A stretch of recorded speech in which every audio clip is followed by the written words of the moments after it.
let's talk about the infamous Proverbs 31 woman, okay? But we're not going to talk about the woman. We're going to talk about the man. So there is a man inside of Proverbs 31 that I never really have heard anybody teach on. That I've my whole life, every time I go to this section in the Bible and I read about a Proverbs 31 woman, the man always sticks out to me. And in my mind, I always go, well, that's how she's able to be the Proverbs 31 woman, because of this man, okay? I promise you, if you get the wrong man in your life, you are going to live from a place of where you feel like you have to survive and not where you get to thrive. You're not going to get to live with the excellence inside of you. You're going to live in a place where you're trying to prove to somebody that you're valuable and you're worthy enough and you're good enough and that you're accepted and you're wanted and you're loved and that you have value. They'll constantly be making you feel like that you don't. And so when somebody's telling you that you don't have value enough and they're in your ear, it gets in your brain. And when it gets in your brain, it gets in your heart. And when it gets in your heart, it gets in your behavior. Okay? So I'm going to read it to you. We're going to read Proverbs 31. So stick around and let me tell you about the Proverbs 31 man. Okay? We're going to identify his character. So we go to Proverbs 31 and we start down at verse 10. And it says, an excellent wife who can find, not a girlfriend, wife. So you got to start, girls, you got to start living from a mindset of not a girlfriend, but a wife, okay? She is far more precious than jewels. The heart of her husband trusts in her, and he will have no lack of gain. She does him good and not harm all the days of her life. She seeks wool and flax and works willingly with her hands. She's like the ship of the merchant. She brings her food from afar. She rises while it is yet night and provides food for her household and portions for her maids. She considers a field and buys it. With the fruit of her hands, she plants a vineyard. She dresses herself with strength and makes her arms strong. She perceives that her merchandise is profitable. Her lamp does not go out at night, and she puts her hands to the distaff, and her hands hold the spindle. She opens her hands to the poor and reaches out her hands to the needy. She is not afraid of snow for her household, for all her household are clothed in scarlet. She makes bed coverings for herself. Her clothing is fine linen and purple. Here's her husband. Her husband is known in the gates when he sits among the elders of the land. I'm going to pause here, and here's your first identifying mark about him. Do you know what it means for a man to be able to sit in the gate?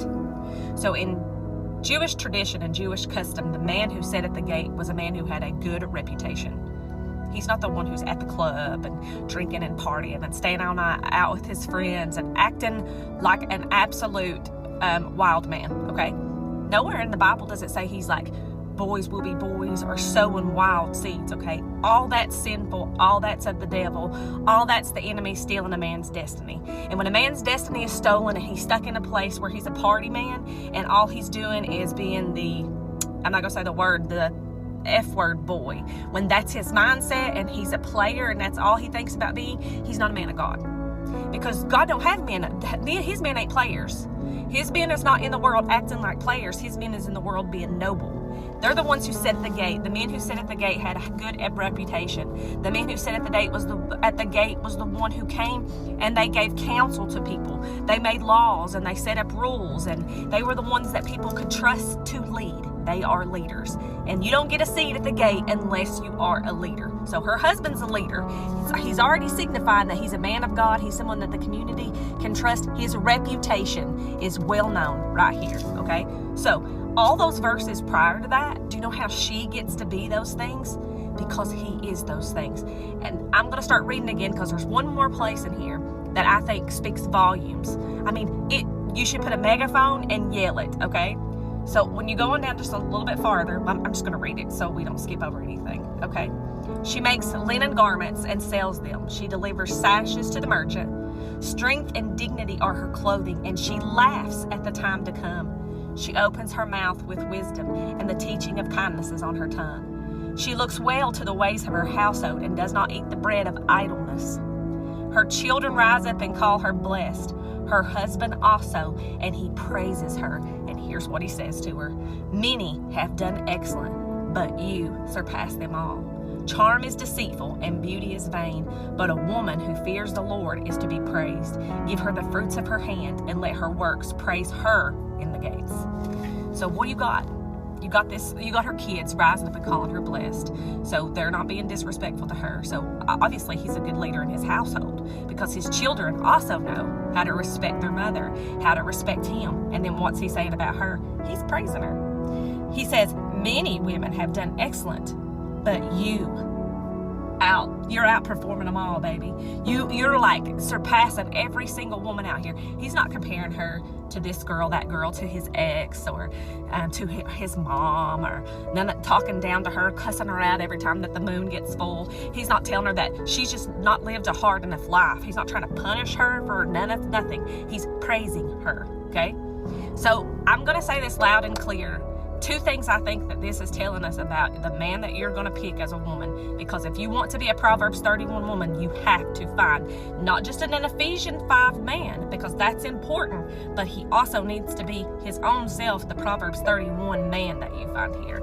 If his reputation has already come to a place where the people that he's hanging out with, okay, this was a hard thing I had to learn, that it is an absolute fact, and it plays itself out time and time again.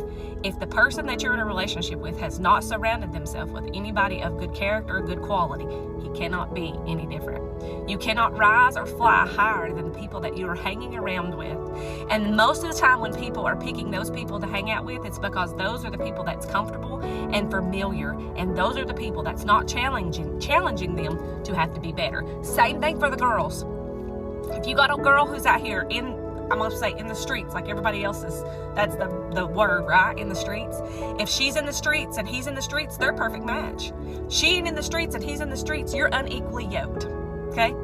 If she's out in the streets and you're not in the streets, y'all don't save people. Jesus does. The only time that anybody gets saved is when they submit their heart and their life to Christ, and that's where salvation comes at. You can try to change yourself and you'll get so far, but without the inner working of Jesus Christ and the Holy Spirit on your heart, you cannot go. You'll go back to the same thing, just like the proverb says, that like a dog returns to his vomit, so does a fool. A fool will do the same thing, and we fool ourselves when we think we're going to do anything outside of Jesus Christ. So the reason that you don't have a Proverbs 31 woman is because you're not a Proverbs 31 man, and the reason that you don't have a Proverbs 31 Ephesians 5 man is because you're not a Proverbs 31 woman. And they all play in together, because no matter how you want to look at it, the Bible absolutely backs up the way the laws work in the world. You don't get what you want, you get who you are. So if on the inside of you, all you believe about yourself is women are bad, men are bad, if that's what you're going to say, then you're going to attract those same types of people into your life. And if you attract somebody who's not that, your mouth will make them that. If you attract somebody who is of low value and you are trying to be high value, they will drag you down. My pastor told me one time when I was a kid, he said, it is far easier to get pulled into the pool than it is to pull someone out of the pool, because you got more leverage to jerk someone in than they do to pull you out. So while you're thinking, oh, I can save somebody, you cannot. Let people be who they are, and you be who you are, and trust that God will bring the person, the man or the woman into your life that he is intending to have in your life.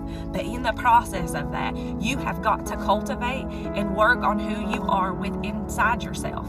You've got to invite in the King of Kings and the Lord of Lords into your heart.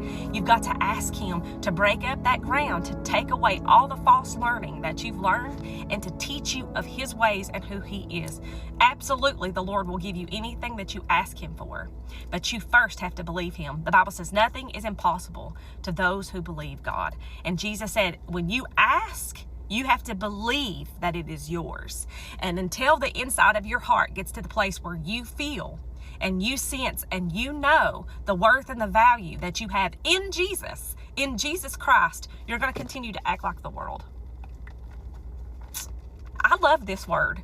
You cannot tell me that this is not the stuff that absolutely will change your life. It absolutely will. Absolutely will. I get excited about it.